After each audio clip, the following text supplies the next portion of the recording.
하나님 아버지, 지난주 누가복음 15장 말씀에서 회개하는 나 하나님께서 기뻐하십니다 라는 말씀을 통하여서 하나님을 기쁘시게 하는 삶이 어떤 삶인지 또 포인트 있게 배우게 하심을 감사를 드립니다. 잃어버린 자가 되어서 혼돈과 허무와 깜깜함 속에 방황하다 진노의 자식이 될 수밖에 없는 저희를 돌아보아 주시고 찾아주셔서 감사를 드립니다. 이제는 잃어버린 자가 아니라 하나님께서 하나님 안에서 찾아진 자로 살 수 있는 삶을 허락하여 주신 거 인하여 감사를 드립니다. 주님의 이 찾은 자가 된 귀한 구원의 은혜를 날마다 새기게 해주시고 숨 쉴 때마다 기억나게 해주시고 그리함으로 감사와 은혜가 마르지 않도록 도와주시옵소서. 또 저희의 귀한 가족들과 친구들과 이웃들과 직장 동료들에게 잃은 자를 간절히 찾고 돌아오기를 바라시는 이 하나님의 마음을 품고 기도하며 섬기며 또 전파하는 예수님의 제자의 삶을 살 수 있도록 도와주시옵소서. 우리 가운데 말씀 전파자로 세워주신 이바울, 김원주 사역자들에게 성령의 지혜와 권능이 가득하게 주님 도와주시옵소서. 그리하여 말씀 전파자로서의 사명을 잘 감당할 수 있도록 하나님 지켜주시옵소서. 또한 학생부 제1부 주일 예배를 허락하여 주셔서 감사를 드립니다. 하나님, 이 주일 예배가 꾸준하게 착하고 충성되게 잘 드려질 수 있도록 하나님 아버지 지켜주시옵소서. 준비된 하나님의 일꾼들을 길러주시고 또 서로 불쌍히 여기고 아끼며 섬기는 귀한 교회 공동체가 될 수 있도록 도와주시옵소서. 지금 급체하여서 예배에 갑자기 참석하지 못하게 된 오은영 집사님, 하나님 불쌍히 여겨주시고 건강을 허락하여 주시기만을 간절히 기도합니다. 또 예배 처소의 네오와인을 복주시며 지켜주시기를 간절히 기도합니다. 우리 에스라 소망교회 가운데 허락하신 귀한 믿음의 가정들 하나하나를 주님 은혜 내려주시고 진리로 보호하여 주시옵소서. 육신이 연약한 성도님들 한 분 한 분 기억하시고 치유하여 주시옵소서. 또 이 치유의 역사를 통하여서 연약함의 역사를 통하여서 하나님의 말씀이 더 힘있게 역사하게 도와주시고 큰 위로와 소망이 되도록 하나님 더 큰 은혜를 허락하여 주시옵소서. 이 시간 하나님께 신령과 진정으로 예배드리기를 원합니다. 하나님 아버지, 우리 예배를 받아 주시옵소서. 또 하나님의 말씀을 들을 때 좋은 마음밭이 되도록 우리의 머리에서부터 발끝까지 하나님의 전신갑주를 입혀주시기를 간절히 기도합니다. 그 잃은 것을 찾아내기까지 찾아내시는 하나님, 또 찾아내신 즉 즐거워하며 기뻐하시는 하나님이 우리 아버지가 되심을 인하여 늘 감사합니다. 예수 그리스도의 이름으로 기도합니다. 아멘. 하나님은 은혜로우십니다. 그리고 자비로우신 분이십니다. 그래서 하나님은 그 은혜를 우리에게 흘려보내십니다. 우리는 그 은혜를 받는 자고 받은 자입니다. 은혜 받은 자답게 이 은혜를 또 누군가에게 흘려보내는 것이 마땅합니다. 그래서 오늘 제목을 은혜는 흐른다 이렇게 잡았습니다. 제목 같이 한번 해볼까요? 시작. 은혜는 흐른다. 네, 강물만 흐르는 게 아니고 은혜는 흐릅니다. 이 히브리 성경에서는 히브리어 성경, 이 은혜를 히브리어로 헤세드라고 합니다. 잘 우리는 아시죠? 개역개정 성경에서는 이 헤세드, 이 은혜를 이렇게 은혜라고 이렇게 표현도 하지만 다른 말로도 표현합니다. 인자함, 인애, 은총 이런 식으로 다양하게 번역을 합니다. 룻기에서는 우리가 헤세드를 뭐로 읽었어요? 단어를 인애로 읽었죠. 인애. 저희 조카 이름이 이내입니다. 그래서 어제 저희 집에 와서 청첩장을 가지고 왔습니다. 저희 둘째 아들이 결혼을 이제 5월 초에 하는데 바로 전주에 해요. 그래서 네 이름이 이내인데 어떻게 이름을 졌는지 아냐? 그러면서 한나 사모님이 쭉 설명도 해줬습니다. 예. 저한테 주례를 부탁하더라고요. 네.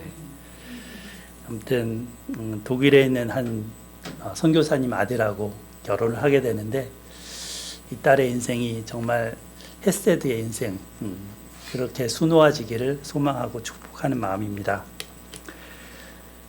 이 인애, 호의적이면서 관심을 보이는 그런 친절을 베푸는 행위를 또 인애라고 하고 은혜라고도 합니다. 어떤 사람을 딱 보고 저 사람 정말 이렇게 잘생겼다, 매력적이다, 그러면서 사랑스럽게 여길 때 그 마음이 바로 헤세드, 이 마음입니다. 다윗은 이 하나님의 이름으로 이렇게 과거에 나아가서 골리앗을 때려눕히고 왔었죠. 그때 요나단이 다윗을 볼 때, 야, 정말 사랑스럽다, 그렇게 바라봤던 그 마음, 그 인애입니다. 은혜. 그리고 요나단은 이 다윗과 맹세를 하면서 언약을 했습니다. 사무엘상 20장 42절에 보면 이렇게 나오죠. 여호와께서 영원히 나와 너 사이에 계시고 내 자손과 너의 자손 사이에 계시리라, 이렇게 말했습니다. 다윗은 이 요나단이 죽었을 때 무엇을 했습니까? 활의 노래라는 것을 지었죠. 애가를 지었죠. 거기서 그는 이렇게 노래했습니다. 내 형 요나단이여, 내가 그대를 애통함은 그대는 내게 심히 아름다움이라. 그대가 나를 사랑함이 기이하여 여인의 사랑보다 더하였도다.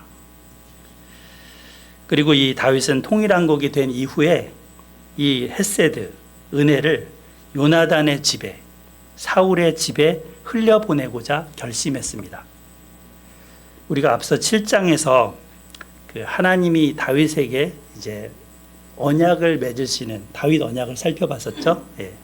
다윗이 하나님의 집을 지어드린다고 하니까 아니다, 괜찮다 하시면서 내가 너의 집을 세워줄게 그러셨잖아요. 이때 다윗이 어떻게 했습니까?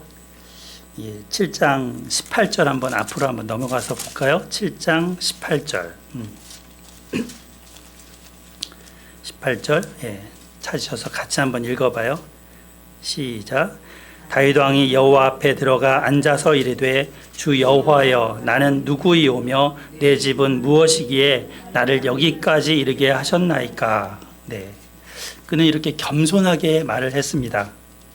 저는 자격 없는 자고 무가치한 자인데 또 내 집도 보잘것없는 그런 집인데 하나님 은혜를 주셔서 여기까지 왔습니다. 하나님 은혜가 너무 큽니다 라는 표현이죠. 내가 누구며 내가 우리 집이 무엇이기에. 다윗은 은혜를 아는 자입니다. 그리고 은혜를 받은 자입니다. 그래서 이 하나님의 은혜의 기초에서 요나단이 베풀었던 또 그 은혜를 기억해서 이 은혜를 요나단의 자손에게, 사울의 자손에게 흐르게 하고자 합니다. 이 다윗의 통치 철학이 바로 이 은혜의 바탕을 두고 있는 겁니다. 우리가 살면서 가장 어려운 게 뭘까요? 어제 조카 이내가 그러더라고요. 직장 생활 하는데 제일 힘든 게 인간관계였다고. 이 인간관계를 정말 아름답게 장식할 수 있는 것이 바로 하나님의 은혜입니다. 그래서 은혜의 선순환을 이루는 것입니다. 은혜를 받은 자가 은혜를 흘려서 보내면 그 다른 누군가에게 또 은혜가 흘러가서 또 전달됩니다. 다윗이 그러했습니다. 마치 인간관계 윤활유 같은 거죠. 일종의. 한편 이 은혜를 받을 때 어떤 마음으로 받아들이는지도 중요합니다. 뒤에 보면 알겠지만, 살펴보겠지만 이 무비보셋은 겸손하게 은혜를 받아들입니다. 반면에 우리 10장도 볼 건데 이 10장에 가면 암몬왕 한운이 있죠. 이 한운은 은혜 베푸는 사람의 마음을 몰라줬습니다. 그 의도를 왜곡해서 봤습니다. 그래서 오히려 대적이 되고 맙니다.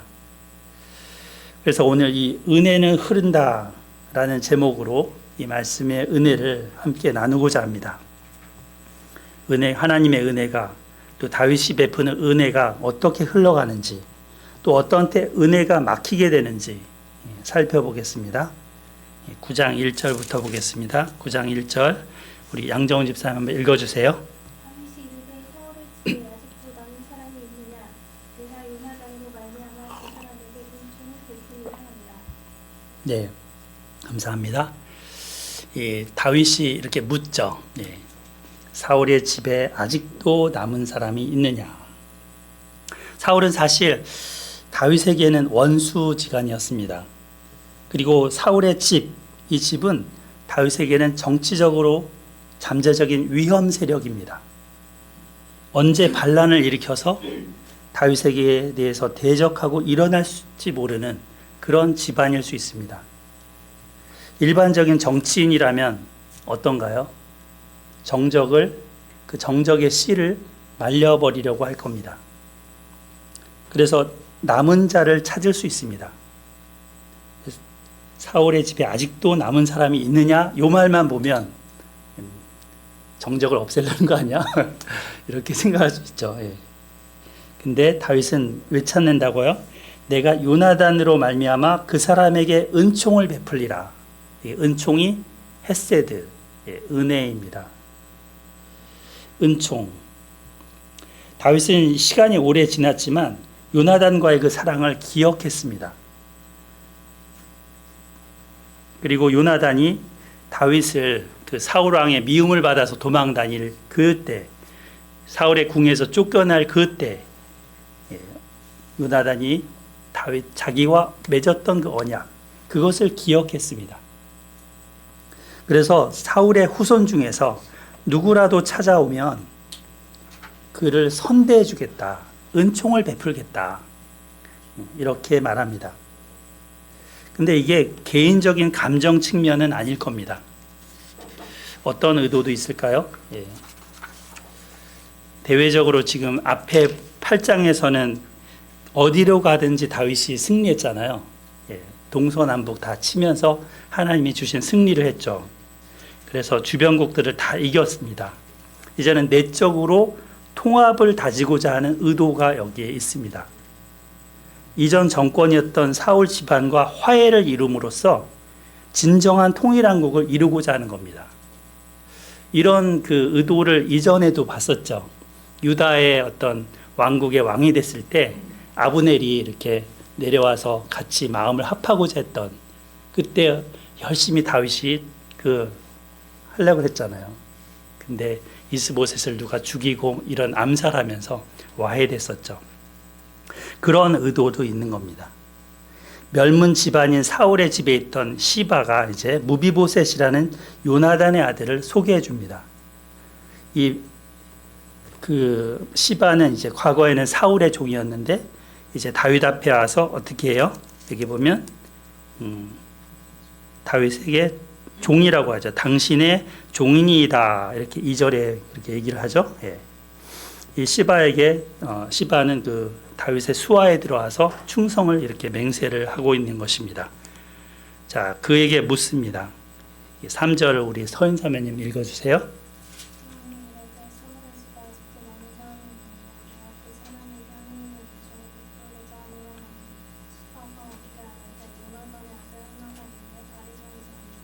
네, 감사합니다.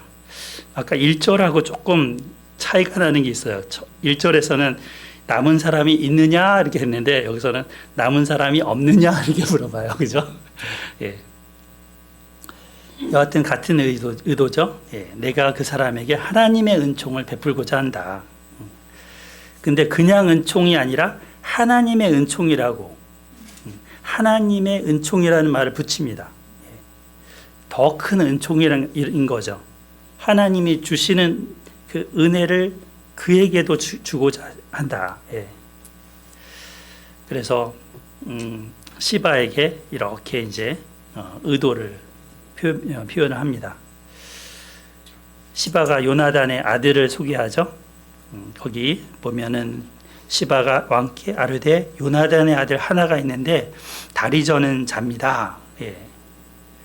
요나단의 아들 하나. 근데 이 다리 저는 자라고 굳이 이렇게 얘기하는 이유가 뭘까요? 예.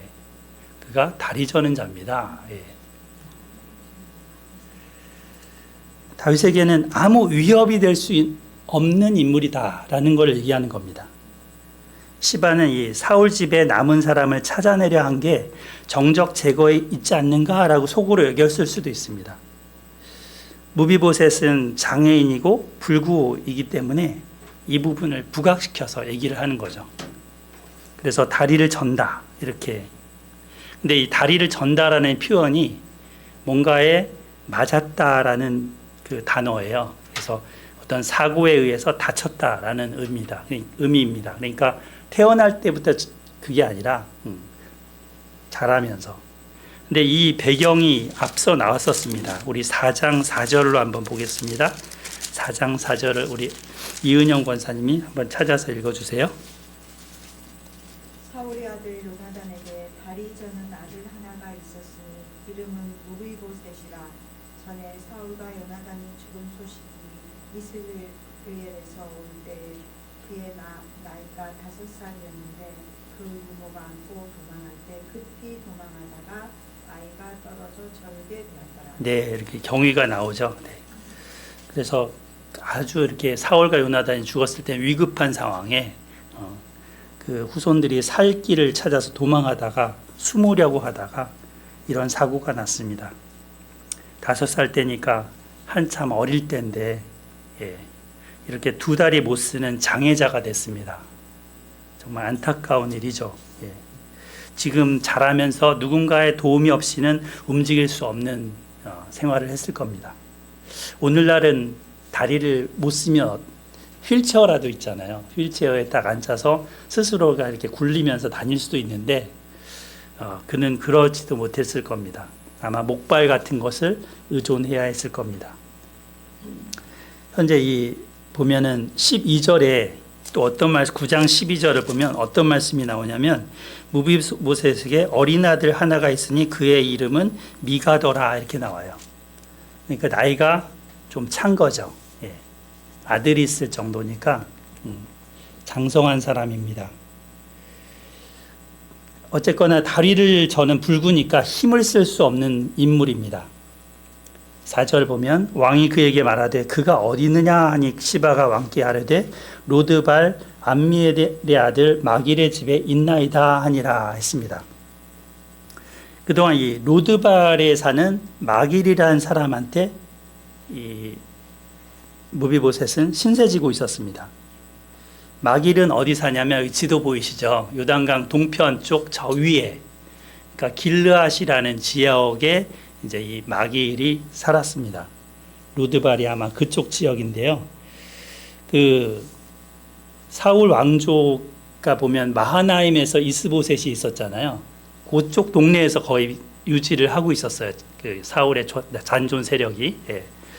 사울 왕조의 충성스러운 사람이었을 겁니다. 이 마길이란 사람이 그렇게 충성하면서 사울의 후손을 거두어서 돌보고 있었습니다. 근데 흥미로운 거는 우리가 사무엘하 17장 한번 가보시겠어요? 사무엘하 17장 우리 한나 사모님이 한번 찾아서 읽어주세요. 17장 27절부터 29절.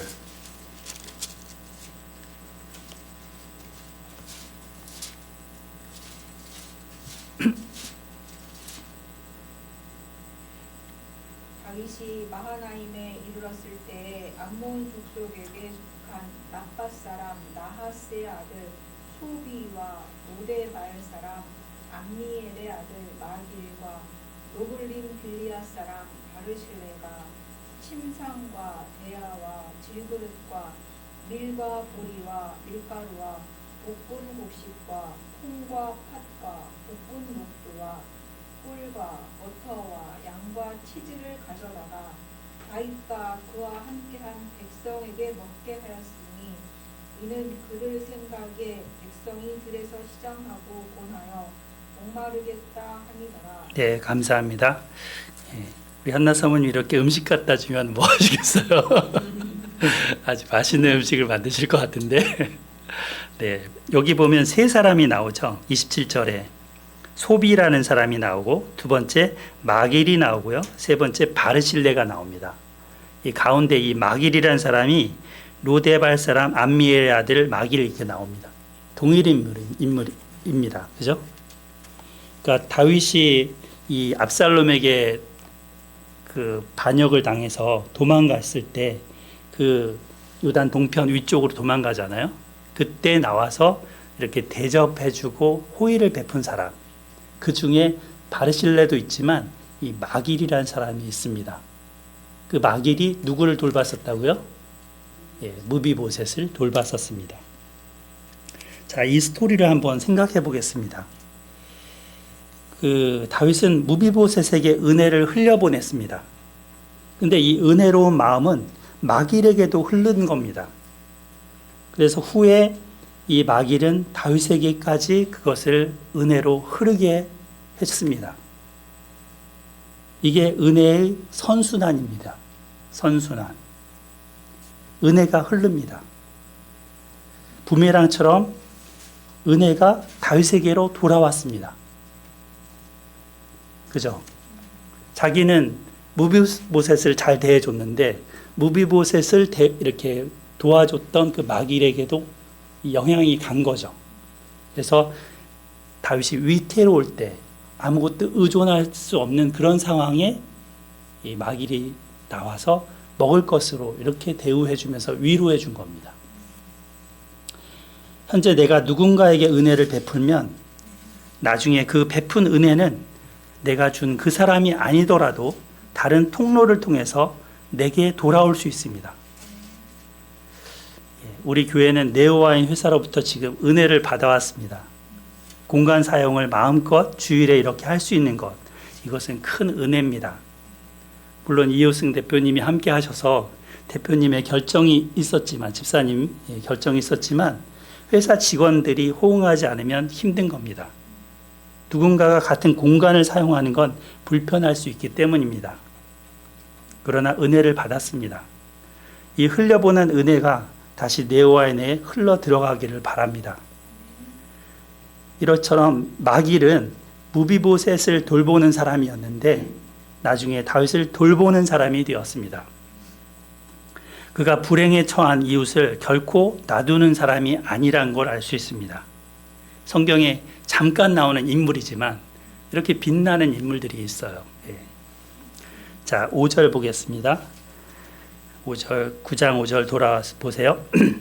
다윗 왕이 사람을 보내어 로드발 암미엘의 아들 마길의 집에서 그를 무비보셋을 데려오니 했습니다. 그래서 무비보셋이 다윗에게 왔죠. 네. 아직 무비보셋은 왜 자기를 다윗이 찾는지 그 의도를 확실하게 지금은 모릅니다. 그러니까 내 마음속은 어때요? 불안하고 두렵습니다. 자기 할아버지 사울과 다윗은 정적 관계였기 때문입니다. 6절을 보겠습니다. 6절 우리 이호승 집사님 한번 읽어주세요. 9장 6절. 사울의 손자 요나단의 아들 무비보셋이 다윗에게 나와 그 앞에 엎드려 절하매 다윗이 이르되 무비보셋이여 하니 그가 이르기를 부소서 당신의 종입니다. 네, 감사합니다. 예. 두려움에 떨면서 무비보셋은 이렇게 엎드려 절합니다. 예, 당신의 종입니다. 이 다윗이 이렇게 말하죠. 무서워하지 말라. 내가 반드시 네 아버지 요나단으로 말미암아 네게 은총을 베풀리라. 헤세드를 베풀리라. 내가 네 할아버지 사울의 모든 밭을 다 네게 도로 주겠고 또 너는 항상 내 상에서 떡을 먹을지니라. 예. 두려움에 떨고 있던 이 무비보셋을 안심시킵니다. 그리고 은총, 이 헤세드를 베풀겠다고 다시 한번 직접 그에게 말합니다. 예. 처음 1절에서는 다윗 스스로 말했고 3절에서는 그 누구죠? 예, 시바에게 말했고 이번에는 직접 무비보셋에게 말하는 거죠. 은총을 베풀리라. 그래서 구체적으로 그거를 어떻게 베푸느냐, 예, 부연 설명하죠. 사울의 할아버지 사울의 재산을 손주 너한테 돌려주겠다. 그리고 밥상에서 같이 왕과 함께 먹을 수 있게 앉혀주겠다. 그렇게 합니다. 마치 왕자들처럼 자식처럼 대우해주겠다라고 합니다. 길르앗의 그 마길의 집에서는 이런 밥상을 받아보지 못했을 겁니다. 아무리 잘 대우해줘도 왕과 같은 그런 식탁이 아닐 거예요. 예, 소박한 식사였을 겁니다. 근데 왕의 식탁에서 진수성찬의 대접을 받게 해주겠다라는 겁니다. 마치 지옥에서 천국으로 오는 것처럼. 예. 그 호텔 있잖아요. 그 호화찬란한 호텔이 보면 한 5, 60만 하는 데도 있더라고요. 1박에. 예. 어떤 데는 뭐 몇백만 원 하는 데도 있더라고요. 그런 데 가면은 막 시키면 다 주죠. 막 모든 음식들을. 예. 시키는 대로. 방도 여러 개고. 그런 데서 먹는 것처럼, 예. 푸짐하게 먹을 수 있게 해주고 또 그 지위도 급상승이 되는 겁니다. 최고의 대우로 바뀌게 됩니다. 왕의 식탁에서 식사를 한다는 것, 예, 이거는 엄청난, 예, 특권이고 은혜죠. 근데 이게 사실은 문자 그대로 왕과 겸상을 한다, 이렇게 그런 의미는 아니라고 합니다. 그러니까 궁중에서 살면서 먹고 살게 해주겠다, 이런 의미라고, 예, 찾아보니까 하더라고요. 이 아버지 요나단과 다윗 왕 사이에 맺었던 그 언약 때문에 무비보셋, 요나단의 아들 무비보셋은 은혜의 수혜자가 됐습니다. 이것에 대해서 감격하고 감동하여서 그는 답하게 되죠. 네, 우리 변은미 권사님 8절 한번 읽어주시겠어요? 그가 절할 이르되 그 종이 무엇이기에 왕께서 죽은 개 같은 것을 보시나이까. 네, 자기를 죽은 개 같은 나라고 표현합니다. 정말 겸양의 표현이죠. 다윗도 이런 표현을 한 적이 있어요. 사울한테. 이스라엘 왕이 누구를 따라 나왔으며 누구의 뒤를 쫓습니까? 죽은 개나 벼룩을 쫓음입니다. 이렇게 표현을 했었죠. 그런 것처럼 무비보셋은 자기를 정말 아무 가치가 없는, 예, 존재 의미가 없는 그런 자라고 자기를 격화시켜 얘기합니다. 이는 다윗 왕이 베푸는 은혜가 자기가 감당하기에는 한량이 없음을 고백하는 겁니다. 마치 이거는 하나님이 다윗의 집을 세워준다고 했을 때, 우리 아까 7장 읽었었잖아요. 예. 그때 다윗이 반응했던 모습과 이렇게 통합니다. 주 여호와여, 나는 누구이오며 내 집은 무엇이기에 나를 여기까지 이르게 하셨나이까. 이렇게 이제 하듯이 무비보셋도 고백하는 거죠. 근데 이 무비보셋의 이름을 한번 생각해 보겠습니다. 이 무비보셋, 발음도 어려워요. 무비보셋. 그죠? 네. 근데 이 무는 뭐냐면은 뭐뭐로부터, from, 비는 피, 입이라는 뜻이고요. 그러니까 입으로부터 이런 뜻이고, 보셋은 부끄러움이라는 뜻입니다. 그러니까 입에서부터 부끄러움이 나온다, 이렇게 생각할 수 있죠. 이름 뜻이. 요나단이 자기 아들 이름을 이렇게 지었을까? 이상하죠. 네. 그래서 족보를 한번 찾아와 봤습니다. 예, 여기 나오나요? 네. 족보를 찾아왔는데 역대기에 족보가 있습니다. 그 역대상을 보면 원래 이름이 뭐라고 나와요? 무리빨이라고 하죠. 무리빨. 무비보셋하고 전혀 이름이 뜻이 다르죠. 예. 이거는 이제 바알은 원래 주인, 남편이라는 뜻도 있어요. 그냥 바알 신 할 때 바알도 되지만, 예. 그 나의 남편입니다, 나의 주인입니다 할 때도 바알이라고 해요. 예. 그리고 무립은 나의 변호사다. 예, 감사합니다. 나의 변호사다라는 뜻이에요. 그러니까 주인께서 나의 변호인이십니다 이런 뜻이죠. 이름 뜻 좋죠. 무립바알 이거는. 예. 왜 이름이 바뀌어서 이렇게 사무엘하에 나오는가? 정확하게 성경은 안 써 있기 때문에 추정할 수밖에 없습니다. 근데 추정컨대 이 자기의 신분을 감추기 위해서 이름을 바꾼 게 아닐까. 지금 이제 이 뭔가 정권이 바뀌고 살벌한 시대잖아요. 예. 그래서 이름을 바꿀 수도 있었겠다 이렇게 생각해 봅니다. 자, 그래서 이 무비보셋, 예, 그에게 이제 사울 할아버지의 모든 재산을 다 돌려주겠다 합니다. 근데 사실 이거는 원래 가야 할 사람에게 가는 거예요. 어떻게 보면 다윗이 호의를 베푼 것처럼 모양은 나와 있는데 실질적으로는 이게 율법에 기록된 겁니다. 하나님이 기업으로 주신 땅은 조상으로부터 받은 땅을 후손에게 그대로 물려주게 되어 있습니다. 그죠? 그래서 그 무비보셋이 할아버지의 땅을 물려받는 거는 사실은 이게 율법에 기초한 것이고 이게 맞는 것이고 어떻게 보면 은혜라기보다는 마땅한 권리일 수도 있습니다. 근데 대체적으로 그 당시 왕들은 어떻게 했어요? 우리 아합 왕을 보면 알잖아요. 나봇의 포도원. 자기 욕심나면 무슨 조상의 땅이고 뭐고 없죠. 예, 뺏었습니다. 그래서 이런 것들이 보편적인 왕들의 행동이었는데 다윗은 그 땅을 돌려줍니다. 그래서 헤세드입니다. 무비보셋 쪽에서 볼 때는 큰 배려입니다.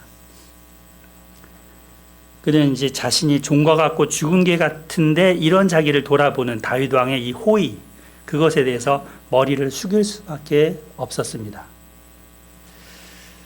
하나님의 은혜는 이렇게 아무 자격 없는 자에게 대가 없이 값 없이 주시는 것입니다. 아까 제가 성경 낭독을 했었는데 이사야서 55장입니다. 거기에 그런 말씀을 하셨었죠.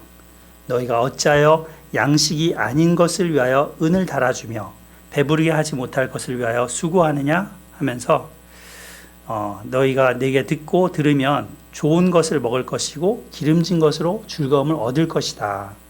그리고 내가 너희를 위하여 영원한 언약을 맺을 것인데 곧 다윗에게 허락한 확실한 은혜다. 이런 말씀을 하셨습니다.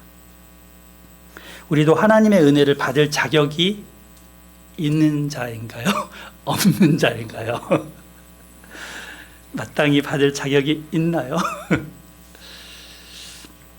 하나님은 은혜 받을 자격이 있어서가 아니고 하나님께서 정말 사랑하셔서 일방적으로 사랑하셔서 조건 없이 우리를 하나님 나라의 잔치에 초대하셨습니다. 집 나간 탕자가 모든 것이 거덜난 이후에 아버지의 집을 생각하면서 돌아왔을 때 아버지는 기쁨으로 그를 맞았습니다. 발에 신을 신기고 손에 가락지를 끼우고 또 새 옷을 갈아입히면서 송아지를 잡으면서 잔치를 베푸셨습니다. 잃어버린 자를 찾는 그 아버지는 집 나간 아들의 과거를 너 그때 왜 그랬어? 이렇게 일일이 묻고 따지지 않습니다. 과거의 일은 과거의 일에 대해서 다 용서하셨습니다. 돌아온 것 자체만으로 그가 스스로 잘못을 뉘우쳤다라는 것을 받아들였고 그를 인정하고 영접했습니다. 감격과 기쁨으로 그를 안고 춤을 추셨습니다. 다윗은 이 하나님 아버지의 은혜, 그 인애를 자기도 받은 자라고 알고 있습니다. 그렇기 때문에 이 은혜 안에서 무비보셋도 그렇게 대하는 겁니다. 미국 역사에 남는 대통령이 여러 사람 있죠. 여러 사람 중에 혹시 가장 이름에 남는 사람? 링컨. 링컨 대통령이 노예 해방을 하기 위해서 이제 남북 전쟁이 일어났잖아요. 치열한 남북 전쟁이 있었습니다. 남군은 노예가 있어야 농사를 지을 수 있다면서 강력하게 대통령의 그 정책을 반대를 했었고, 북쪽은 그래도 노예 없이도 그리고 노예 해방을 지지하는 그런 입장에서 전쟁이 일어났습니다. 치열한 전쟁이 있고 나서 북군이 이기고 이제는 남군이 패해서 그 대통령의 의지대로 뜻대로 하게 됐죠. 이때 남군의 전쟁 포로에 대해서 어떻게 할까라는 논의가 있었다고 합니다. 이때 링컨 대통령은 이렇게 얘기했습니다. 이제 그들은 우리의 적이 아닙니다. 우리의 동포입니다. 그러면서 전쟁 포로들에게 관용을 베풀었습니다. 많은 사람들은 보복을 주장했지만 링컨은 화해와 평화를 선택했습니다. 다윗의 정치는 이 링컨처럼 보복의 정치가 아닙니다. 보상의 정치고 은혜와 정의가 살아있는 정치입니다. 하나님의 은혜를 흡족히 단비처럼 충분히 자신이 받아 누릴 뿐 아니라 이것을 다른 사람에게 흘려보내는 그런 통로 역할을 합니다. 무비보셋도 겸손히 이 은혜를 은혜로 알고 받아들입니다. 두 발을 다 못 쓰는 아무 쓸모없는 자기를 걷어주는 그런 다윗 왕에게 감사하고 그의 그늘 아래 들어갑니다. 우리도 하나님의 은혜를 받은 자로서 이렇게 하나님의 은혜를 다른 이에게 나눠주고 전달할 수 있어야 하겠습니다. 내가 과거에 받았던 상처만 이렇게 곱씹는다면 자면서도 이를 갈겠죠. 하지만 위로부터 받은 하나님의 은혜를 기억하고 산다면 그 은혜의 선순환의 통로가 될 수 있습니다. 은혜를 흘려보냅시다. 아멘. 예수님이 그 복음서에서 하셨던 비유가 생각났습니다. 기억나시나요?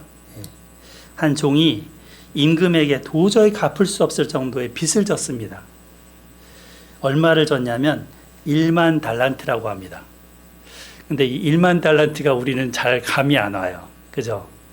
근데 한 달란트가 일꾼이 20년 해서 받는 품삯이라고 합니다. 20년. 20일이 아니고요. 20년. 거기다가 1만을 곱해보세요. 20 곱하기 1만 하면 20만 년을 일해야 갚을 빚입니다. 100년 살다가 죽은 인생이 20만 년. 도저히 갚을 수 없죠. 예. 임금은 그를 불쌍히 여겨서 모든 빚을 탕감해 줬습니다. 안 갚아도 돼. 이렇게 됐죠. 이 얼마나 큰 은혜입니까? 도저히 갚을 수 없는데 완전한 은혜를 받았습니다. 근데 그곳을 나온 이 종이 길에서 자기한테 100데나리온 빚진 동료의 멱살을 잡습니다. 100데나리온. 빚을 갚으라고 하면서 조금만 참으면 이렇게 갚겠다라는 글을 옥에 가둬버렸습니다. 100데나리온은 얼마 정도냐면 한 데나리온이 하루 품삯입니다. 거기에다가 100일을 곱하면 돼요. 그럼 한 석 달 반 정도 일한 봉급인 거죠. 그것도 사실은 많아요. 예, 큰 금액이에요. 그러나 1만 달란트에 비하면 껌값이죠. 껌값. 세 발의 피입니다. 그런데도 이 종은 자기가 받은 은혜를 선순환으로 돌려주지 않았습니다. 악순환으로 돌려줬습니다. 결국 이 소문을 들은 임금은 그를 붙들어다가 옥에 넘겼습니다. 은혜는 선순환이 일어나야 합니다. 이게 마땅합니다. 요나단은 다윗에게 은혜를 베풀었고 또 하나님도 다윗에게 은혜를 베푸셨습니다. 다윗은 이 받은 은혜를 요나단의 아들에게 흘려보냅니다. 이게 나중에는 아까 읽었었죠? 예. 다른 사람을 통해서 다윗에게로 왔다고요. 왕은 무비보셋에게 했던 약속을 시행하기 위해서 이제 시바를 부릅니다. 우리 본문으로 돌아가 보겠습니다. 9절, 예, 9절. 예. 우리 기쁨 사모님 한번 읽어주실래요? 9절. 왕이 사울의 시정 시간에 너희들이 이르되 사울과 그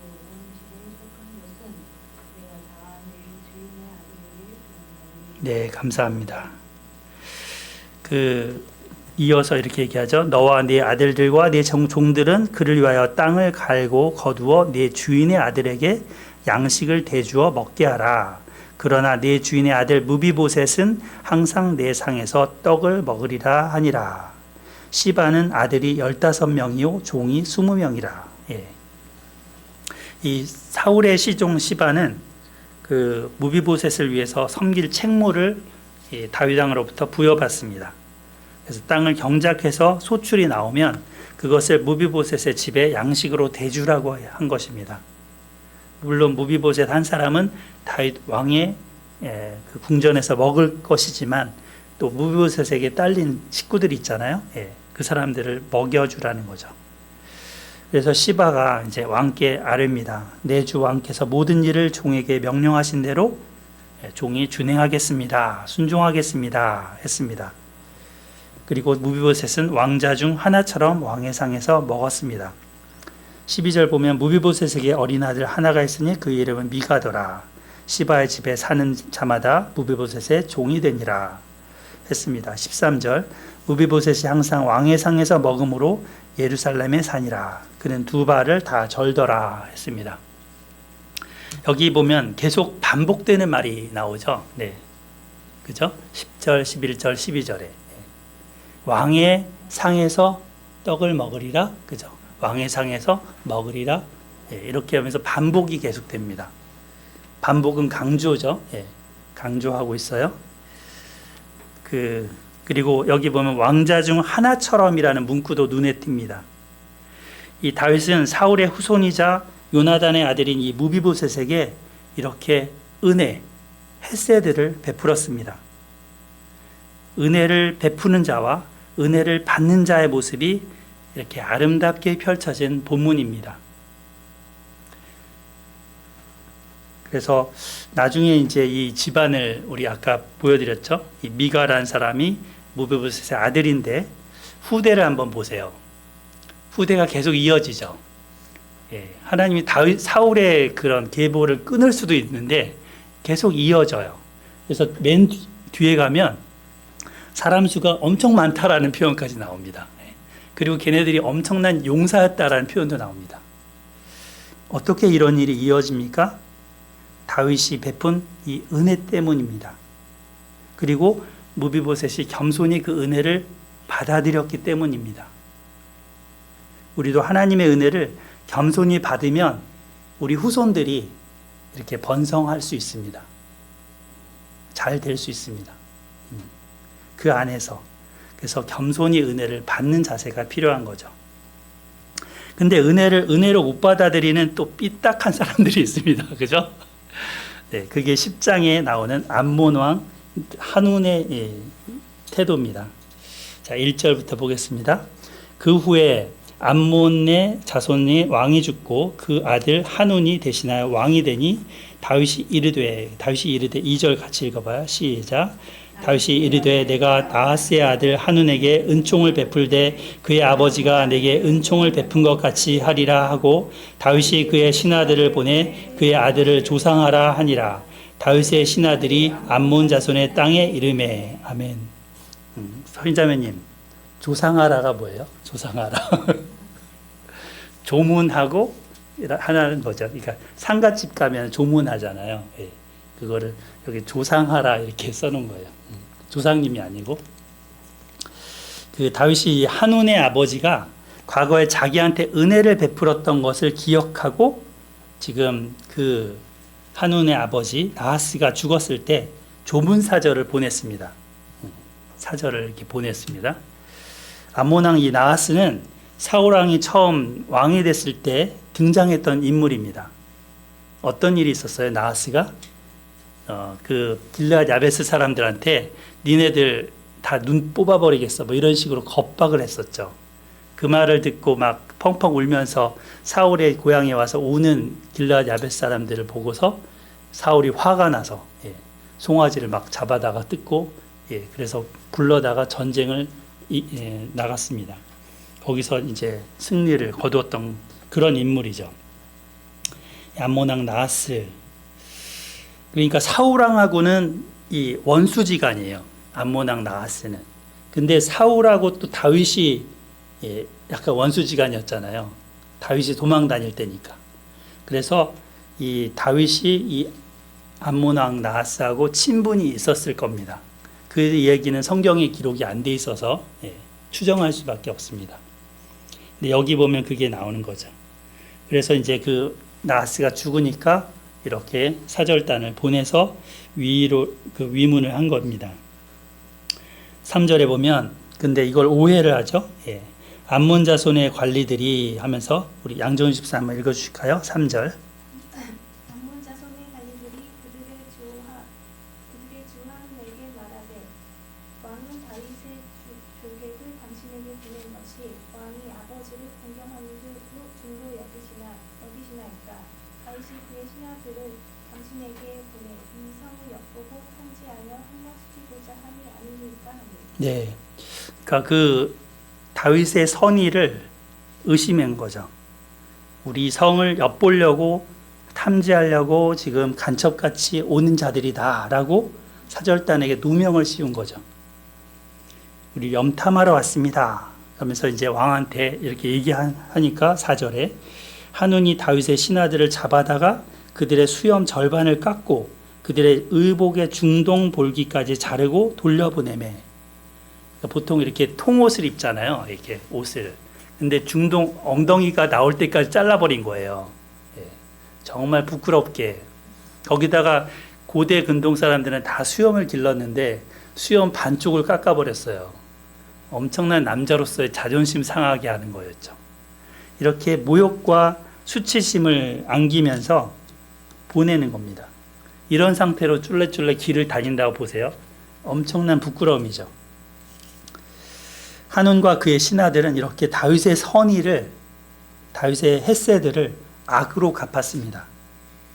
위문단을 간첩으로 몰아서 모욕 줍니다. 이 한운의 적대적인 이런 행동은 매우 지나쳤습니다.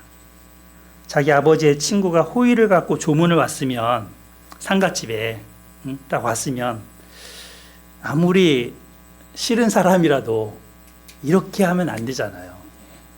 근데 그를 망신시키면서 그냥 쫓아낸 겁니다. 무비보셋이나 한온이나 공통점이 있어요. 뭐냐면 다윗이 그들의 아버지랑 이렇게 관계가 있었다는 거예요. 근데 그 자식들이 어떻게 대하는가가 이렇게 상반되게 나온 겁니다. 무비보셋과 한온이. 그래서 이 사람은 은혜를 받아들였지만 이 사람은 반응이 전혀 반대의 태도였던 거죠. 무비보셋은 자기를 죽은 개처럼 여기면서 겸손했지만 한우는 의심과 교만으로 왜곡했습니다. 다윗의 선의를 받아들이지 않았습니다. 결과적으로 전쟁이 일어납니다. 전쟁을 일으키는 상태가 됩니다. 5절에 보면 사람들이 이 일을 다윗에게 알리니라. 그 사람들이 크게 부끄러워함으로 왕이 그들을 맞으러 보내 이르기를 너희는 수염이 자라기까지 여리고에서 머물다가 돌아오라 하니라. 좀 기른 후에 예루살렘 성으로 입성하라 한 거죠. 그리고 이 일로 인해서 전쟁이 일어날 거를 예상을 그 암몬의 한운도 했습니다. 그래서 이거를 대비하기 위해서 보면은 지도가 있을까요? 여기 보면 암몬이 있고 그 위에 아람이 있죠. 그죠? 아람 다메섹이 있죠. 여기에서 용병을 끌어와요. 그래서 용병을 데려와서 그 군대를 더 키웁니다. 그래서 이제 이 다윗의 군대하고 이 아람과 암몬의 동맹 연합군하고 싸우게 되는 이야기가 후반부에 나오는 겁니다. 여기 인원을 얼마나 동원하냐면 6절에 보면 2만 명, 1,000명, 12,000명 뭐 이런 식으로 나옵니다. 합하면 3만 3천 명 정도의 그런 군인들이 더 고용이 되는 거죠. 이 군인을 고용하기 위해서는 돈을 지불해 줘야 돼요. 그 돈도 한 은 1,000 달란트를 지불했다고 합니다. 그러니까 굉장히 이 한운도 긴장하고 전쟁 태세를 갖춘 거죠. 다윗은 이 암일에 대해서 듣고 모압과 용사들을 이제 전쟁하러 보냅니다. 그야말로 이제 싸움이 일어납니다. 근데 이 전쟁의 모습을 보면 가운데에 다윗의 군대가 있어요. 그리고 이 암몬의 성읍 근처에는 암몬 군인이 있겠죠. 그리고 들판에는 아람 군인이 있어요. 이 사이에 다윗의 군대가 있는 거예요. 이 양쪽으로 끼인 거죠. 협공으로 하면 다윗 군대가 불리해요. 그래서 쓴 전술이 뭐냐면 요압이 이거를 자기네 군대를 둘로 나눈 겁니다. 한쪽 요압이 자기가 속한 군인들은 이제 정예병을 뽑아서 이쪽 들판에 있는 아람군하고 싸우고, 그 다음에 요압의 동생 아비새한테는 또 한쪽을 맡겨서 저쪽 암몬과 싸우도록 이렇게 한 겁니다. 그리고 이제 싸움이 시작됐어요. 근데 이쪽 요압이 이제 나가기 전에 뭐라고 합니까? 이 부분이 조금 중요한데요. 같이 한번 읽어보겠습니다. 11절, 12절 시작. 이르되 만일 아람 사람이 나보다 강하면 네가 나를 돕고 만일 아람몬 사손이 너보다 강하면 내가 가서 너를 도우리라. 너는 담대하라. 우리가 우리 백성과 우리 하나님의 성읍들을 위하여 담대히 하자. 여호와께서 선히 여기시는 대로 행하시기를 원하노라. 네. 이 요압은 지금 열세가 되면 좀 밀리면 상대방을 도와주게 하자. 물론 최선을 다해서 싸우겠지만 그래도 좀 이렇게 밀릴 수 있잖아요. 힘들 수 있잖아요. 그러면 서로 도와주게 하자. 이렇게 팀워크를 짠 겁니다. 적들의 수가 워낙 많아서 위협적이었기 때문입니다. 여기 보면 너는 담대하라. 그리고 담대하라 이런 말을 하죠. 예. 담대하라. 그리고 여호와 하나님의 이름도 내세웁니다. 여호와께서 선히 여기시는 대로 행하시기를 원하노라. 하나님께서 도와주실 것을 원한다. 예. 이 전쟁은 하나님의 전쟁이다라는 식으로 하나님을 의지하자라는 거죠. 요압은 여기서 볼 때 굉장히 멋진 사령관입니다. 작전도 세우고 함께 힘을 모아서 적들과 겨루고자 합니다. 그리고 백성과 하나님의 성을 위해서 담대히 나아갑니다. 앞뒤로 협공을 당하는 입장이지만 팀을 구성하고 전략을 세워서 각자 역할을 맡깁니다. 제가 이걸 좀 배우고 싶습니다. 역할을 탁탁 맡기고 우리 담대합시다 하면서 예, 싸우는 예, 제가 청년 때 정말 희마리가 없는 청년이었습니다. 그래서 여기 계신 이발 목자님이 저에게 그 강한 군인 정신을 주시려고 훈련관이셨습니다. 체육교육과를 나온 그 후배가 있었는데 그 후배를 붙여서 막 운동도 시키고 여러모로 예. 그리고 군복도 입고 다니게 하고 파이팅 스피릿을 갖도록 네, 그게 필요합니다. 영적 군인. 예. 그래서 정말 그 하나님이 주시는 전략과 지혜도 필요하지만 이런 용기가 필요한 거죠. 예. 담대하라. 너는 담대히 하자. 예. 이 말이 오늘 저에게는 다가왔습니다. 네. 자, 그래서 이 전쟁의 결과가 어떻습니까? 아람 군대가 요압이 이끄는 군대 앞에 도망합니다. 그 많은 3만 몇 명이었어요. 3만 3천 명이나 되는 아람 군대가 주랭랑을 치는 거예요.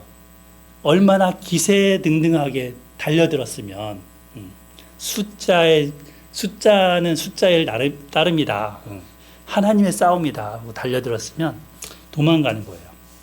그러니까 여기가 도망가니까 얘네들도 겁먹었어요. 이 암몬족도. 그래서 성읍으로 들어가 숨어버려요.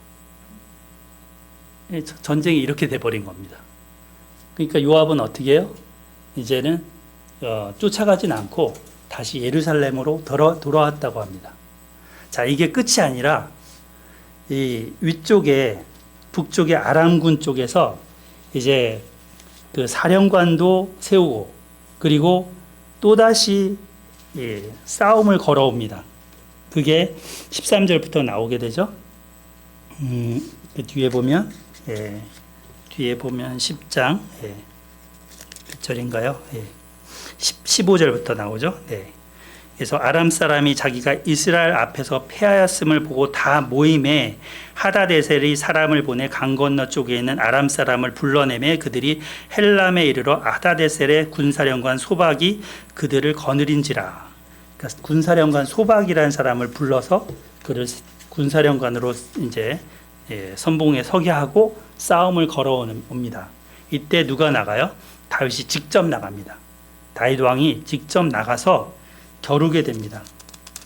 그래서 승리를 하게 되죠. 18절에 보면 다윗이 아람 병거 700대와 마병 4만 명을 죽이고 또 그 군사령관 소박을 치니까 거기서 군사령관은 죽습니다. 결국에는 아람군은 이 전쟁으로 인해서 더 이상 다윗과 싸우면 안 되겠네. 우리가 손해야. 더 이상 이제 백기를 들고 이제는 다윗에게 투항하는 겁니다. 그래서 암몬 자손을 더 이상 돕지 않았다라는 말로 끝나게 되죠. 이렇게 해서 전쟁의 끝 마무리를 하게 됩니다. 결국 암몬 한우는 아무것도 못 건졌습니다. 다윗이 베푼 은혜를 거절한 대가가 쓴 상처로 그에게 다가왔습니다. 주변국들로부터 팽당하는, 버림당하는 꼴이 됐습니다. 이게 바로 은혜를 받아들이지 않는 자의 말로입니다. 암몬을 정벌하는 이 전쟁은 이제 11장에 이어질 겁니다. 그때는 우리아가 죽는 그런 이야기로 이어질 겁니다. To be continue죠. 마무리하겠습니다. 다윗은 이 은혜를 베푸는 것처럼 이렇게 그 은혜를 베풀었는데 이제 오늘날도 보면 이 은혜 받을 만한 때입니다. 하나님의 은혜를 받을 만한 때입니다. 예수님의 십자가 죽음과 부활의 복음으로 인해서 우리에게 하나님의 은혜가 들려지고 그 은혜를 받아들일 때입니다. 하나님은 그 아들을 보내셔서 은혜를 베푸셨습니다. 여기에 대해서 겸손히 이것을 받아야 합니다.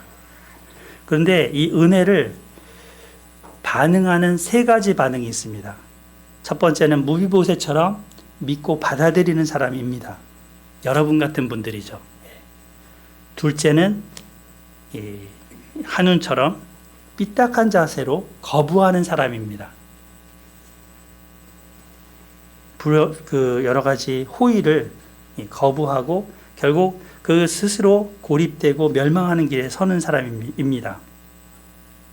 세 번째는 뭘까요? 세 번째 부류.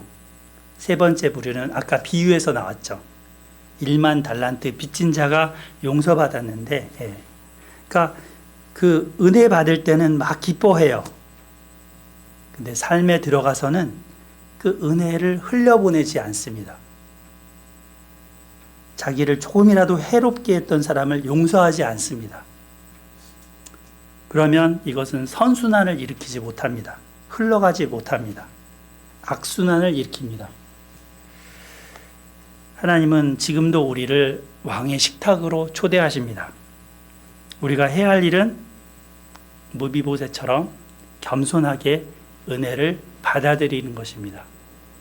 그리고 다윗처럼 은혜를 또 흘려보내는 것입니다. 오늘 말씀이 하나님 앞에 우리가 은혜 받는 태도를 새롭게 하는 계기가 되기를 소망합니다. 아멘. 우리 말씀 읽고 기도하겠습니다. 9장 1절 말씀 같이 읽겠습니다. 9장 1절 시작. 다윗이 이르되 사울의 집에 아직도 남은 사람이 있느냐? 내가 요나단으로 말미암아 그 사람에게 은총을 베풀리라 하니라. 아멘. 하나님 아버지, 하나님은 헤세드의 하나님이십니다. 우리가 그 헤세드를 받고 또 누리고 있습니다. 하나님, 은혜 받은 자로서 또 우리도 은혜를 타인에게 흘려보낼 수 있기를 기도합니다. 하나님, 무비보셋처럼 아무 자격 없는 자를 돌아보신 그 하나님의 사랑 앞에 또 여러 사람들의 은혜에 대해서 겸손하게 대할 수 있기를 기도합니다. 주님, 저희들에게 함께하여 주시옵소서. 그리고 또 우리의 후손들이, 우리의 또 이웃들이, 친척들이 주님 이 은혜를 우리와 함께하는 동안 같이 누리게 하여 주시고 하나님을 알아가게 인도해 주시옵소서. 에스라 소망교회 하나님 은혜를 주신 것을 감사하고 예수님의 이름으로 기도합니다. 아멘.